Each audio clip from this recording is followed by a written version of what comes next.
ربنا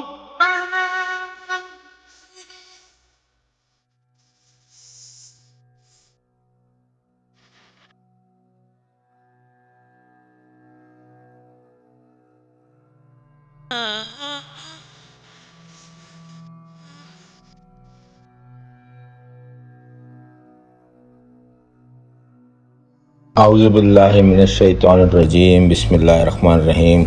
ربنا سیریز کی 40 دعاؤں کی آج ہماری 16ویں دعا ہے، جس کا ترجمہ یہ ہے: اے ہمارے رب، ہمارے گناہوں کو بخش دے، ہماری برائیوں کو ہم سے دور فرما دے اور ہمیں نیک لوگوں کے ساتھ وفات عطا فرما۔ سیاق و سباق: یہ دعا اہل ایمان کی دعا ہے جو اللہ تعالیٰ کی نشانیوں پر غور و فکر کرتے ہیں۔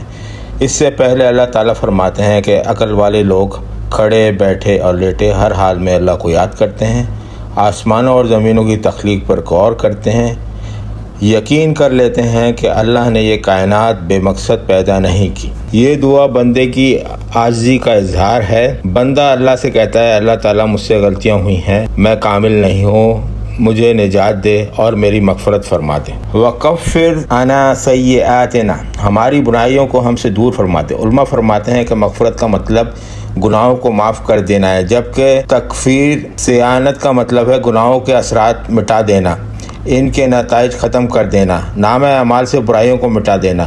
اس لیے مومن دونوں دعائیں مانگتا ہے اپنے پروردگار سے۔ وَتَوَفَّنَا مَعَ الْأَبْرَارِ کا مطلب ہے اور ہمیں نیک لوگوں کے ساتھ وفات دے۔ یہ صرف موت کی دعا نہیں ہے، بلکہ ایمان پر خاتمہ، صالحین کی صحبت، نیک لوگوں کے ساتھ حشر، جنت میں ان کی رفاقت، اس میں سب چیزیں شامل ہیں۔ اللہ تعالیٰ ہم سب کو بھی ایسی موت عطا فرمائے، آمین یا رب العالمین۔